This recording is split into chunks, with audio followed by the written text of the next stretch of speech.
commencer, madame. Nous vous attendons. Tout d'abord, nous vous souhaitons la bienvenue chez vous. Merci. Et nous sommes heureux de faire votre connaissance. Merci. Et de vous rencontrer en direct, pas à travers les médias. Oui, vous faites bien de le préciser. Et nous nous félicitons de pouvoir vous poser des questions de manière générale et en vrac. Il n'y a pas de problème. Comme entre Marocains. C'est parfait. Voilà, je commence. Je m'appelle Ketal Ahmedou, je suis du quotidien Libération. D'accord. Est-ce la première visite que vous effectuez à Dakhla? Oui, c'est ma première visite à chaque fois. Est-ce que vous voulez qu'on la fasse là et non? Non, c'est parfait. Oui, c'est la navette.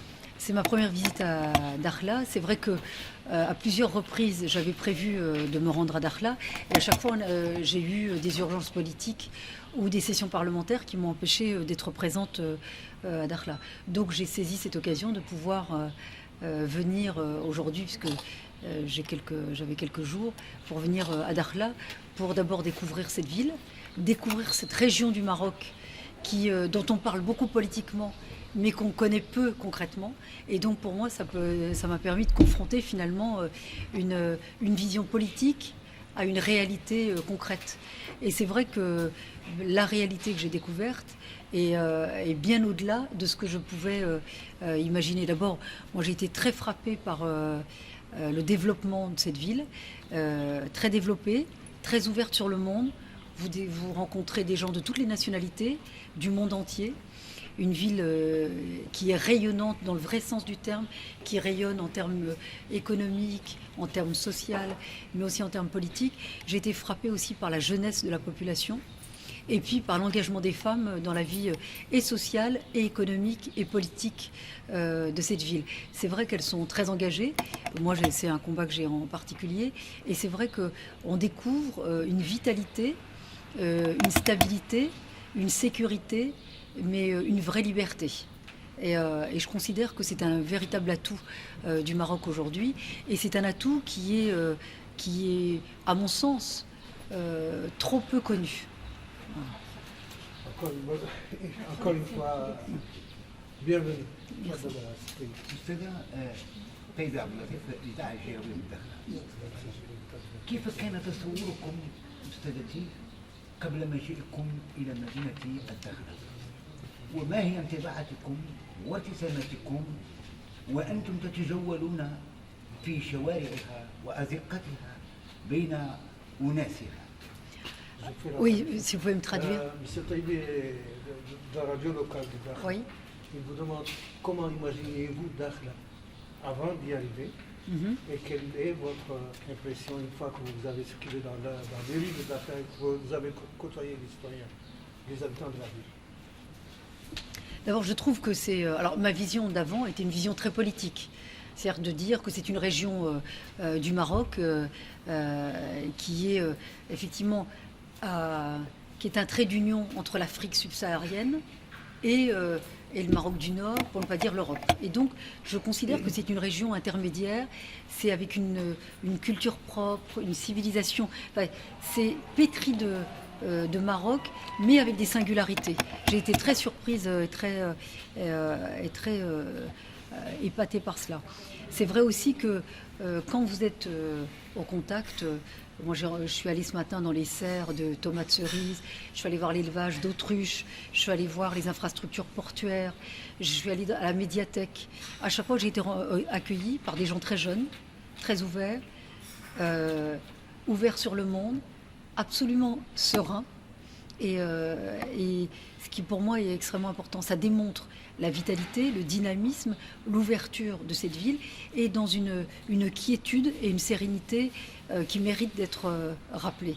Et c'est ce que je disais tout à l'heure, c'est-à-dire que dans un contexte international, on n'est pas loin l'Afrique subsaharienne qui connaît aujourd'hui, c'est vrai, un véritable...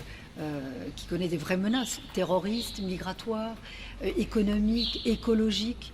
Et c'est vrai que quand on est dans cette situation, dans cette région du monde, on n'a pas le sentiment d'être aux confins de toutes ces difficultés. Donc ça montre aussi que Sa Majesté le Roi a eu une vision qu'il a anticipée depuis longtemps, qu'il met en œuvre aujourd'hui, qu'il a anticipé des réalités, qu'il intègre dans sa politique, mais il a une vision d'avenir pour le Maroc, pour le peuple marocain, mais aussi pour l'Afrique, et pour l'Afrique dans sa globalité, Afrique subsaharienne, mais aussi avec l'impact que ça a pour les pays européens. C'est pour ça que je n'ai de cesse de dire que nous devons nous inspirer du Maroc, mais aussi de la vision de Sa Majesté le Roi. Il est important aujourd'hui que l'Europe, que la Commission européenne vienne s'inspirer ici de l'exemple marocain pour pouvoir gérer d'autres situations, notamment dans les pays voisins ou dans d'autres régions du monde impactées par les mêmes types de menaces. Et moi d'ailleurs, et je pourrais vous la remettre, j'ai remis une lettre à Madame Mogherini, qui est la haute représentante aux affaires étrangères. Je lui ai demandé de venir à Dakhla pour s'inspirer du modèle marocain dans la gestion des flux migratoires, qui nous pose vraiment un problème en Europe, mais aussi dans la gestion des menaces terroristes, puisqu'aujourd'hui les défis que nous avons en commun, sécurité, terrorisme, flux migratoires, mais aussi stabilité. Et donc tout cela ont été intégrés, anticipé par Sa Majesté le Roi. D'ailleurs, quand vous regardez, il y a une première, puisqu'il a créé à son initiative, il a inauguré récemment cet institut de formation des imams, qui accueille beaucoup d'imams africains, mais aussi des imams français.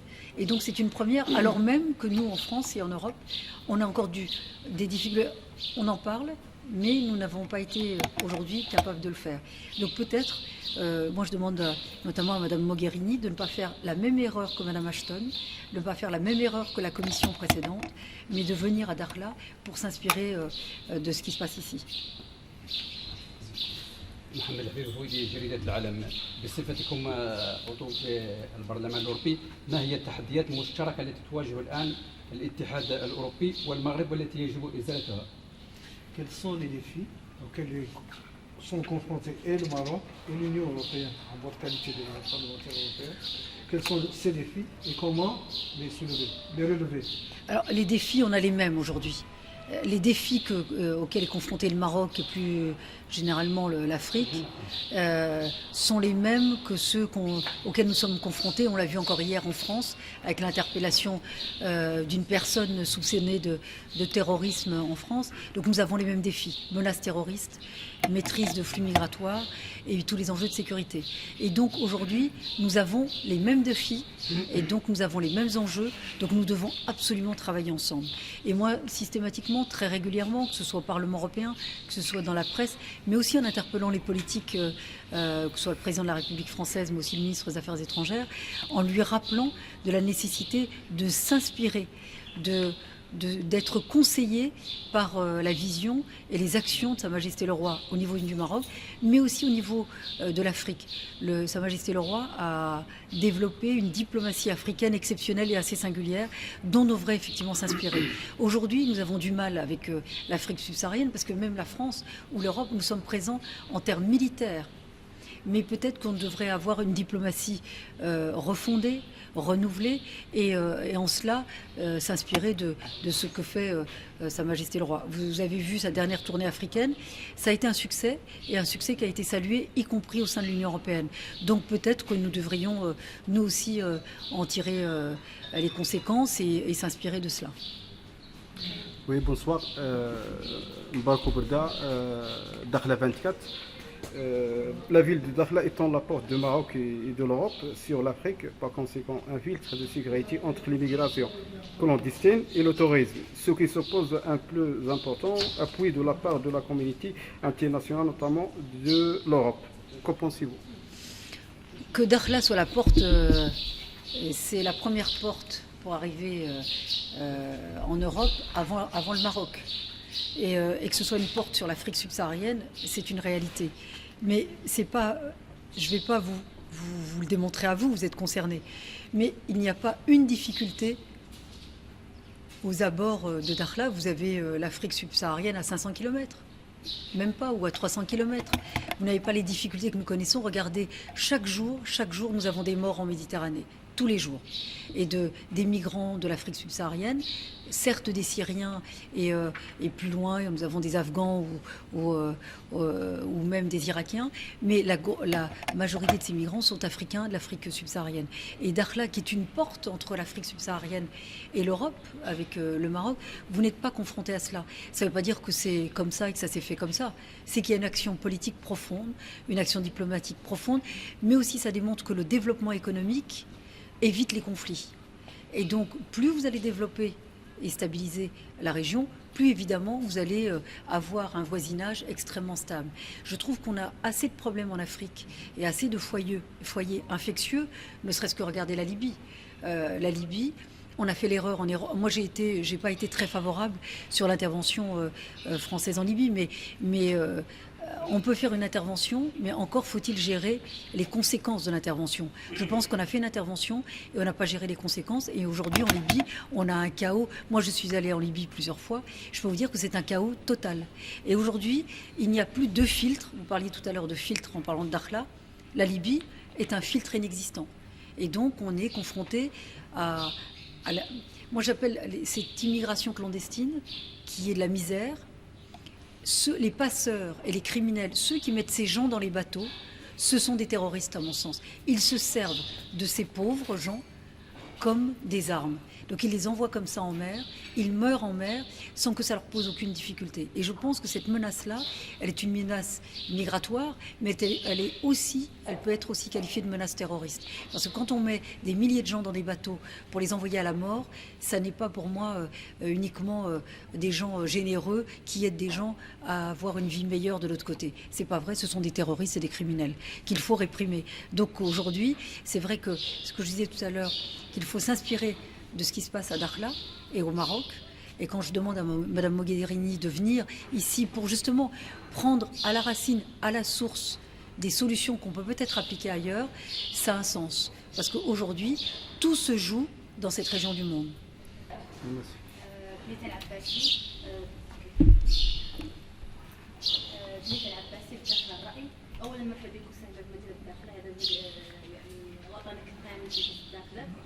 سؤالي لك هو باعتباركم عضو البرلمان الأوروبي ما هي وجهة نظركم حول التقرير الأخير للأمم المتحدة فيما يخص إحصاء ساكنة المخيمات؟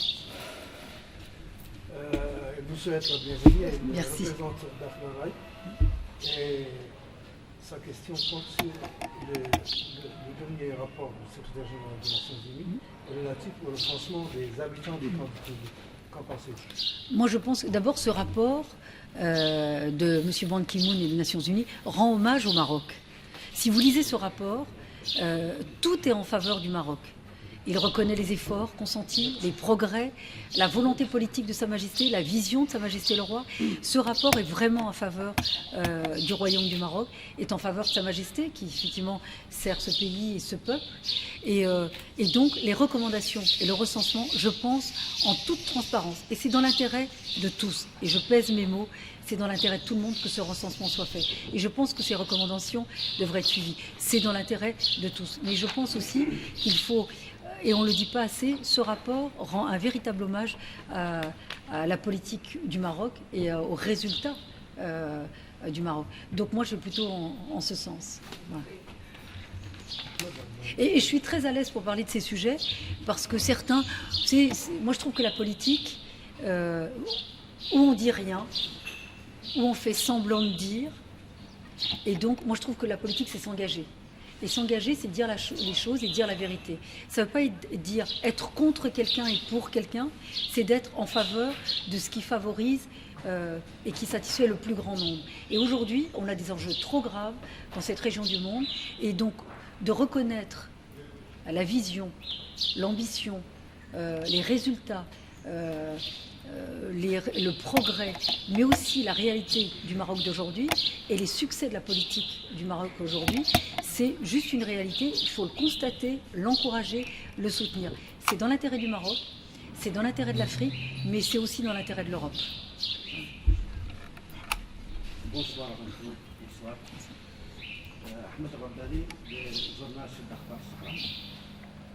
السؤال هو نزاع الصحراء المفتعل بلغ درجة المجزي عندما بلغ عقده الرابع ويترجم ذلك لما تشهده مخيمات جندوف من انتشار لظاهرة التعذيب والشرود، وهو ما يدفع بالشباب إلى الانخراط بالتنظيمات الإرهابية. ألم يحن الوقت من وجهة نظركم لينخرط المجتمع الدولي لوضع حد لهذه الظروف المأساوية عن طريق تبني حل مستمد من المقترح المخطط ذاته لتحرير المرض؟ Ahmed Randali est journaliste chef d'Akhbar Sahara. Sa question porte sur. Enfin, sa question dit le conflit artificiel du Sahara a atteint la maturité, la quarantaine.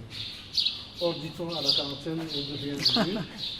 Et la maturité. Pour certains, il n'y a pas d'âge. Ils ne sont jamais mûrs. La maturité dans le camp de Tindouf se traduit par l'engagement dans les trafics de tout genre et la délinquance.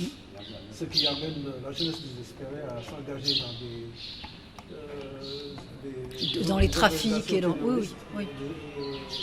N'est-il pas temps de mettre un terme à ce conflit en adoptant la proposition marocaine d'autonomie? Alors, je vais vous dire, vous savez très bien que la France et l'Union européenne vous soutient cette proposition et les objectifs de cette proposition. Parce qu'on peut soutenir une proposition, mais là, il y a une cohérence dans l'objectif de cette proposition. Et moi, c'est ce que j'essaie de convaincre quand on discute de politique. La politique, c'est pas de la technique. C'est de s'adapter à l'évolution du monde, aux circonstances. Et je pense qu'aujourd'hui, cette proposition, qui est une proposition pertinente, intelligente et adaptée au contexte, c'est qu'à un moment donné, il faudra, je pense, si vous me demandez ma conviction profonde, je pense qu'on y arrivera et on y parviendra. Je pense que cette proposition, elle est, et moi j'ai écrit en ce sens, cette proposition mérite d'être adoptée. Pourquoi ? On risque de le regretter si ça n'est pas le cas, ou si on tarde à la mettre en œuvre. Je vais vous donner des exemples. En Europe, on a toujours des bonnes idées. Je parle de l'Union européenne. On a toujours des grandes ambitions, mais une ambition qui n'est pas mise en œuvre ou qui n'est pas mise en œuvre au moment où il le faut, c'est une ambition ratée. C'est-à-dire que vous pouvez avoir la plus belle idée du monde, si vous ne la mettez pas en œuvre au moment où il le faut, elle restera une belle idée, jamais mise en œuvre, avec des conséquences qu'on risque de regretter. Donc je me dis, aujourd'hui, il est peut-être temps de passer à l'adoption de cette proposition, effectivement, faite d'autonomie. Mais il est important de l'expliquer politiquement et de rappeler le contexte. Parce que je pense que Sa Majesté le Roi, avec cette proposition, avec sa politique de main tendue, tous les discours, moi je suis très soucieuse et très attentive et je regarde effectivement tous les discours qui peuvent être faits. Il a toujours eu une politique et des discours de main tendue, que ce soit avec l'Algérie ou avec d'autres pays ou avec les Africains, une politique de main tendue. Et moi, vous savez, comme vous le savez bien, j'ai un père marocain, j'ai une mère algérienne. Donc je suis à la croisée de tous ces enjeux. Mais que veut le peuple algérien ? Que veut le peuple marocain ? Si ce n'est qu'à un moment donné, tout le monde puisse vivre de manière apaisée et en sécurité. Mais il y a des actions politiques à prendre et à mettre en œuvre, et moi je soutiens totalement celle-ci. Et je pense qu'il ne faut pas retarder parce qu'on risque de le regretter. Je pense que c'est une bonne proposition qui arrive au bon moment. Et à la fois, on ne peut que se féliciter et rendre hommage.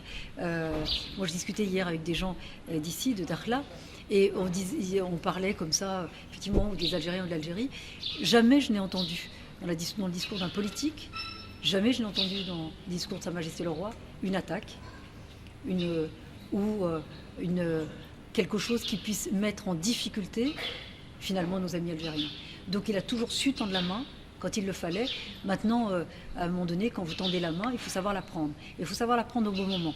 Sinon, il faut aviser. Et donc aujourd'hui, je pense que le moment est venu, que la politique, que cette proposition soit mise en œuvre, parce que les objectifs sont extrêmement importants. Et les conséquences de cet objectif sont extrêmement importantes pour le Maroc, certes, mais aussi pour les pays voisins et aussi pour l'Union européenne. Parce que croyez-moi, les relations vont être encore plus confortées, encore plus importantes et encore plus riches qu'elles ne sont aujourd'hui.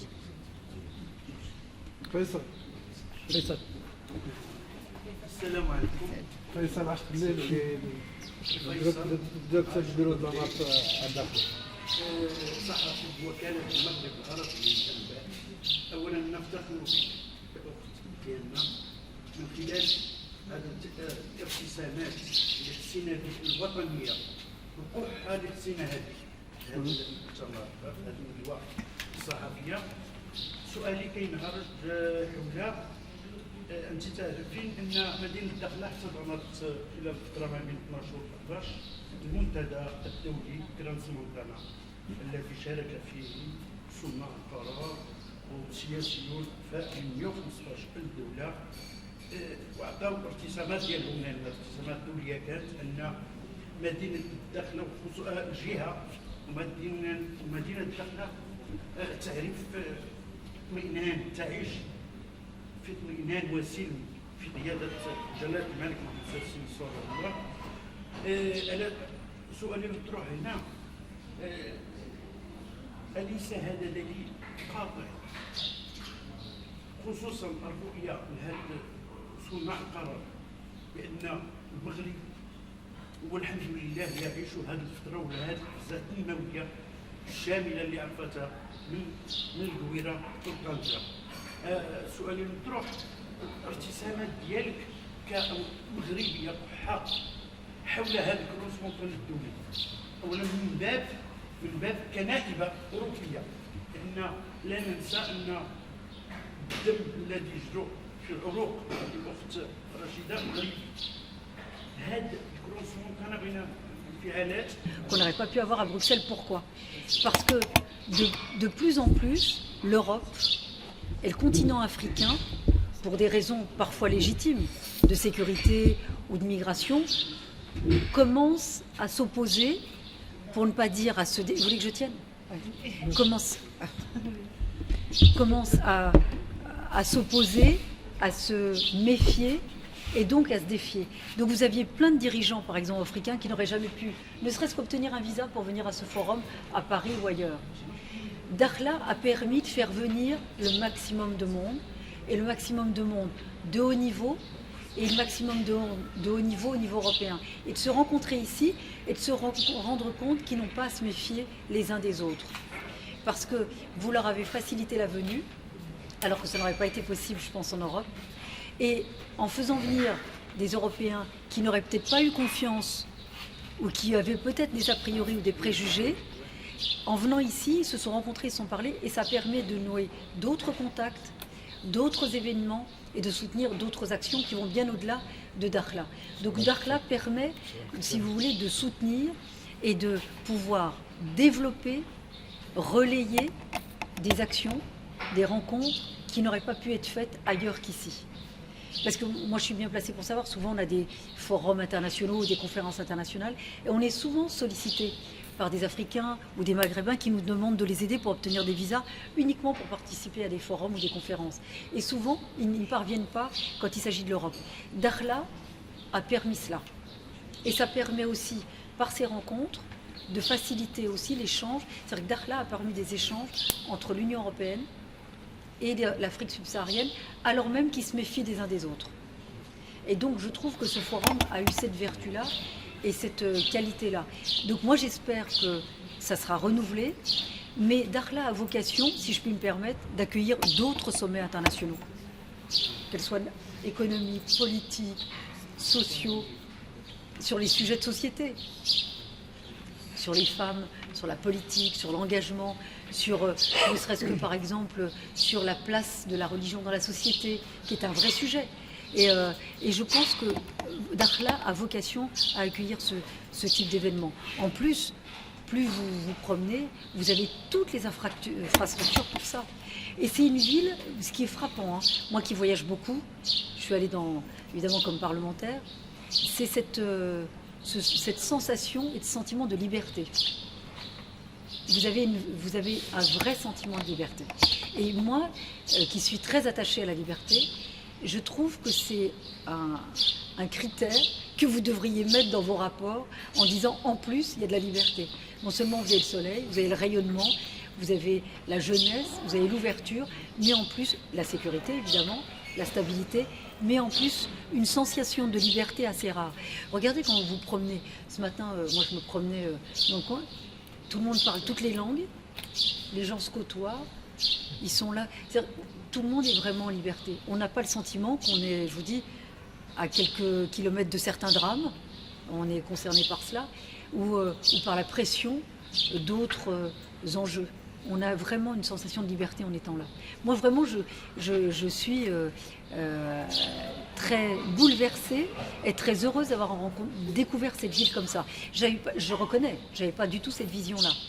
J'avais pas une vision désagréable, c'est pas ça. Mais d'abord, je voyais ça plus petit, je voyais ça moins loin. Parce que finalement, si on est à quoi 1800 km ou, de Casa ou de Rabat. Mais, donc j'étais très étonnée. Je dis bah oui, mais c'est vraiment loin. Mais en fait, et comme dirait ma fille, mais maman, on est encore au Maroc. Oui, on est encore au Maroc. Parce qu'elle me dit, mais c'est loin. Parce que comme on va toujours dans les mêmes endroits, elle a le sentiment que finalement, le Maroc, c'est sa famille. Donc là, comme elle s'y sent bien, elle dit, finalement, le Maroc, partout où on va, on a l'impression d'avoir sa famille. Parce que quand la cuisine, la langue, les odeurs, tout vous ramène à ce qui est vous. Et comme vous le savez, comme maman est enterrée au Maroc, moi j'ai un attachement profond, fondamental, viscéral. Et donc, en toutes circonstances, avec cœur, je soutiens le Maroc. Avec sentiment, je soutiens le Maroc. Avec conviction, je soutiens le Maroc. Mais de manière objective, je soutiens le Maroc. J'ai absolument pas d'état d'âme dans mon action politique, dans mon action sociale et dans mon action citoyenne. Je soutiens le Maroc, vraiment. Voilà. Le Maroc étant un partenaire incontournable dans la lutte contre le terrorisme, comment avez-vous, en votre qualité d'ancienne ministre française de la Justice, évalué la reprise des relations judiciaires entre les deux pays? Il n'y aurait jamais dû avoir d'interruption, jamais. Moi j'ai trouvé que c'était très grave ce qui s'est passé, compte tenu de notre histoire commune entre le Maroc et la France, compte tenu de l'avenir commun que nous avons et compte tenu des relations historiques que nous avons. Moi j'ai trouvé très grave ce qui s'est passé. Maintenant, mais j'avais saisi d'ailleurs le président Hollande, le ministre Fabius des Affaires étrangères. J'avais pris position sur ce sujet. Je m'étais engagée dans la volonté effectivement que ces relations de coopération judiciaire reprennent, parce que c'est pas l'intérêt du Maroc, c'est beaucoup l'intérêt de la France et l'intérêt aussi de l'Union européenne. Et donc aujourd'hui c'est rétabli. Mais vous savez, c'est comme dans les sentiments. Pourvu que ça dure, et pour que ça dure, il faut qu'il y ait une volonté permanente, constante des deux parties.